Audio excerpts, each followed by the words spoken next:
The world of spirits, beautiful beyond description. The move from the previous location was instantaneous. In less than a blink of an eye, I found myself in an entirely different world from the one I had inhabited since birth. A world unlike anything I had ever seen or imagined. In the distance and all around me were magnificent hills covered with trees, grass, and flowers of every hue imaginable. I stood by a large and beautiful lake located to the right of me, and I felt no fear, which was very unusual. So that the significance of this can be understood, I need to explain that everyone who knows me can verify that I have an intense, almost irrational fear of water. I cannot swim a stroke and am horrified of the possibility of drowning. When I was younger, on the only family vacation that I can remember, my father decided that he would cure me of my phobia of water and teach me to swim all at the same time. He pushed me into the lake. I swallowed water, panicked, and felt as if I were going to drown. The rest of my father's actions was only to succeed in making the situation worse. Ever since then, I have been unable to walk around the deep end of a swimming pool because I have been deathly afraid of accidentally falling in. It's only within these last few years that I've been able to get into a hot tub without being overcome with anxiety. When I say that I was standing beside a lake without any fear whatsoever, it is extremely significant. Now, as I stood before this very large lake, the intense fear that had always been a part of me was inexplicably gone. Fear was replaced with the fascination for the body of water that spread out next to me. It was overwhelmingly beautiful. The water glistened like diamonds and had the appearance of liquid silver. As I leaned over the edge, the water was crystal clear, and I found that I could see for miles clear down to the bottom. I don't know how deep it was, but it was very, very deep. There were tremendous numbers and varieties of fish swimming through the underwater foliage that was everywhere, waving in the currents. The fish in the foliage were of the most vivid colors, very bright and not of our world. The only way to describe the colors I saw there would be to explain that the spectrum as we know it in this world is muted and dulled, as though seen through some sort of glass that makes colors subdued and somehow less vibrant. To state that our vision in this life is vastly limited would be an understatement. Here we are able to see only a tiny fraction of what I could see there. Not only are the colors like nothing we can imagine, but the words do not exist in our vocabulary to adequately describe them. As I stood at the edge of this magnificently beautiful shimmering lake, I was enticed by the water and wanted to fall into it and allow it to surround or envelop me. Instinctively, I knew that the water was alive in its own way, with a spirit about itself, and that it would not harm me. I wasn't aware of how this knowledge came to me, just that it did.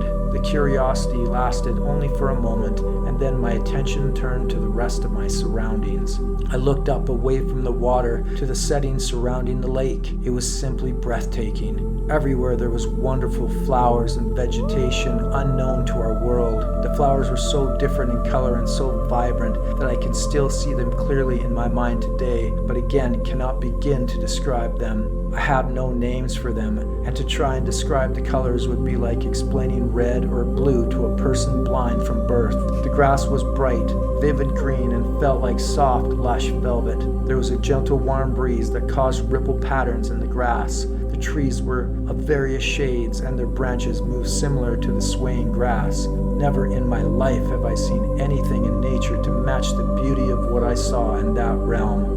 My attention turned from what I could take in around me to how well I could see. I noticed my eyesight was enhanced and so sharp that I could literally see for miles. When I stood looking at something in the distance, concentrating on an object, it would appear to grow closer and closer, somewhat like the function of a telephoto lens. In a moment, I could see what I was focusing on, as if I were standing right next to it. There was nothing I could not look at or see. Distance was not a deterrent, and the area was expansive. I was fascinated by this new ability and just stood there for some time looking around. While beside the lake, I made another discovery. As I turned my head slowly to the left to take in the view, I saw in the distance a beautiful hill blanketed with trees. I thought how much I would like to go in that direction and be there. No sooner did I think this thought than I began moving toward the hill. It was almost as though the movement was initiated by the beginning of my thought. It was wonderful, and I was there in a second. It was all so smooth and happened so quickly that before I realized it, I stood at the the top of the hill. It was even more beautiful up close than it had been from a distance. Several large groups of lovely bright green trees swayed softly in a gentle breeze. They looked a little like weeping willows, and their branches almost touched the grass around them as they moved. The sky was a wonderful, deep, rich blue, and there were objects floating in it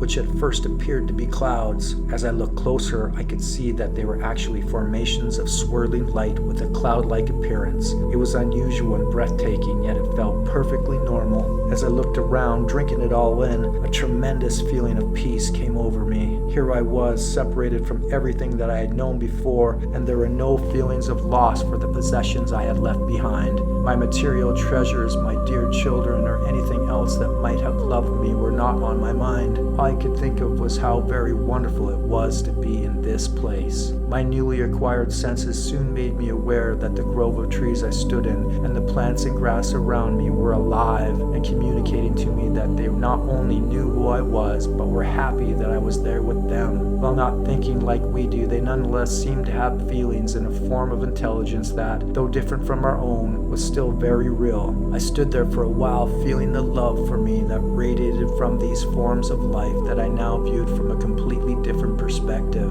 It was then that I started to ask, or rather think of, questions about this new world that I had come into. The question started with, "Where am I?" and quickly went on from there. As the question and answer period started, I noticed something very different about my mind. It was not the same as it had been on Earth. Our mortal thoughts are pretty well limited to one thought at a time. But while I stood in this remarkable world, I could and did ask what seemed like hundreds of questions at the same time. Not only that, but the answers came back to me instantly, and I comprehended them all perfectly. I continued to ask more and more questions. I was amazed at the capabilities of my spirit mind, and so stood there for several moments just asking questions and receiving the answers. Later, as I looked around making observations regarding my surroundings, answers to thoughts and questions flooded my mind instantaneously in the same way. During this period of enlightenment, which seemed to continue for quite a while, I learned that time did not exist there as we think of it on Earth. Again, I must say that this is all very difficult to explain with our limited vocabulary to those who have not experienced it. Suffice it to say that in the spirit world there are no seconds, minutes, hours, or days. There are no nights either, and the limitations of time as we know it just do not exist. Time itself seemed to be able to change by going slower or much faster. The restrictions that are on Earth with regard to vision, hearing, and smelling simply do not exist there. In fact, there is complete freedom of thought, vision, and all of the senses as far as I could tell, with time included. The spirit world has similarities at first glance, but closer inspection revealed obvious differences. Regarding the sense of smell, there is a fragrance that exists there which is incredible and unlike anything earthly that I have ever smelled before. The scent is not like any perfume, spice, or earthly flower. If I concentrate, I can still remember it clearly. It made me feel peaceful, restful, and calm. This fragrance made me feel alive and wonderful, just as everything else did. Every sense is accentuated and contributes to the feeling of well-being that permeates that amazing world, like being wrapped in a blanket of love. As I stood on a hill asking questions and receiving answers, I paused to look at something that caught my interest off in the distance. It was a lovely little cottage in a meadow far away. It seemed so serene and perfect, situated in an area surrounded with trees, flowers, and little streams. It appeared like a little cottage out of a fairy tale book. It had a round top door, cobblestone path leading up to it, and what appeared to be a soft thatched roof. On taking a closer look, I realized that it was not as I first assumed, and that the cottage was actually very large. While gazing upon the idyllic scene, I thought, I would love to live in such a house. Immediately the answer came, you can. You can live in whatever type of building or house that would make you happy. At the same time, I understood that I could live in a simple cottage like this one, or in a columned mansion with family and friends. The decision regarding our living circumstances is primarily up to us, although within the limits of what we have earned. As I looked at the cottage and admired how pretty and perfect it was, I noticed a dog trotting along a path. The dog appeared to be like an Irish setter with long brown hair. I was somewhat surprised and thought to myself, are there pets here? The response that filled my mind was there are animals here of all kinds, some of which have been pets to people on Earth. I was given to understand that if a person had pets they loved and cared for in mortality, and if the animals also loved them and wanted to be with them, they could then be together forever.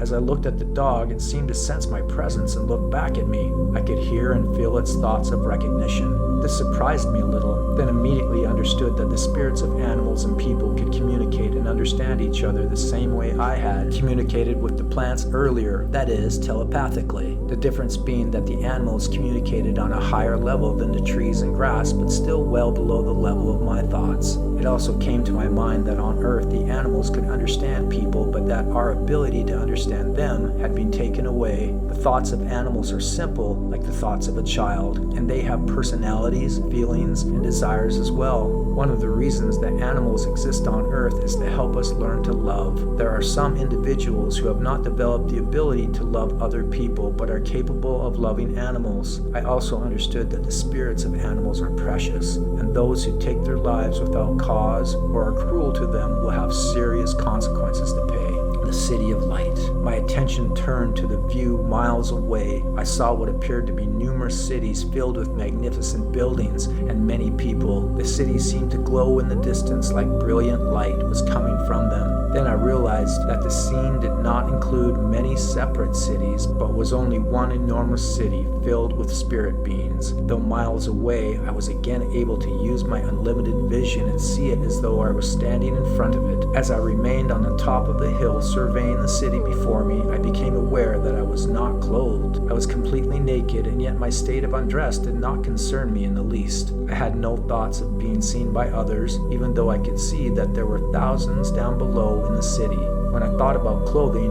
I realized that I had not passed through the barrier or film that separates the spirit world from the mortal world. If I had, a loved one would have greeted me and brought me garments to put on. The film is like a thin, transparent wall of some fine matter that, by passing through it, prevents one from going back to earth life. I also understood that whenever anyone passes from mortality, no matter what their status or behavior on earth, they are greeted by a loved one almost instantly and given a robe to wear. The clothing given identifies the wearer as a new arrival and is called a new spirit entrant robe. These robes differ from the ones worn by other spirits that have been in the spirit world for a longer time. In that way, when a new arrival is greeted, they are recognized and received with a warm welcome. The robes worn by others also identified the wearers as having some authority or gave an indication of the responsibilities they had. I understood that there was a great order in everything that was performed there, and that the assignments or responsibilities of an individual were those a person chose and had agreed to. Some were asked to perform certain tasks, but the choice was always theirs to do it or not. Everything was voluntary,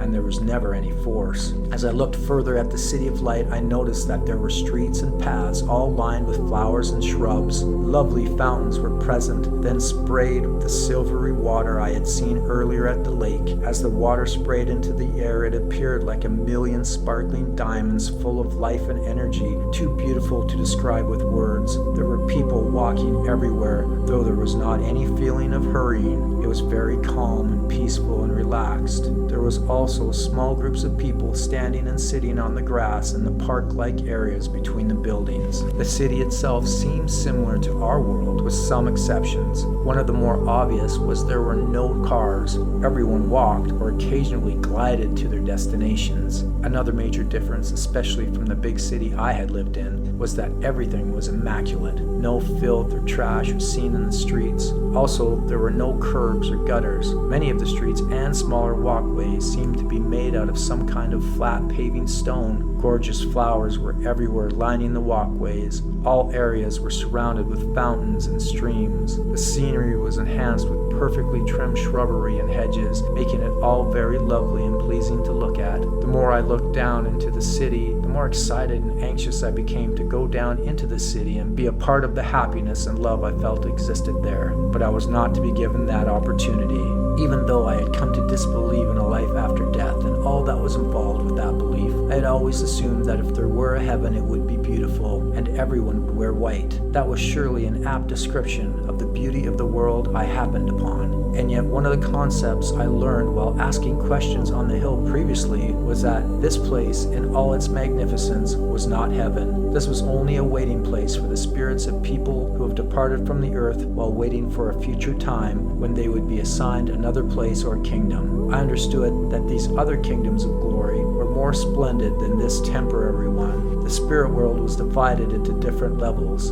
and there also came understanding that the kingdoms of glory contained levels, each being more beautiful and glorious than the one before it, until reaching the highest level where God the Father and Jesus Christ actually dwell. When the time of the resurrection and judgment comes, every spirit will be assigned to a level within one of these kingdoms according to the choices they made. God is our Father in heaven, and we are literally sons and daughters of this deity. I learned that He and Jesus Christ are two separate glorified beings. Having seen the beauty of the waiting place for spirits, I cannot imagine the grandeur of the mansions where our Father and Jesus live. I would gladly have stayed in the world I had just encountered forever. I could not dream of a kingdom more glorious than this one. As I mentioned before, even while looking down into the city from a great distance, I could feel the love that was exchanged between the people as they greeted each other and conversed. The park-like spaces between the buildings were vast, and I understood that the small groups of people gathered together were families and friends from Earth. It came to me that most activities that people took part in were done within these groups, and I found comfort in knowing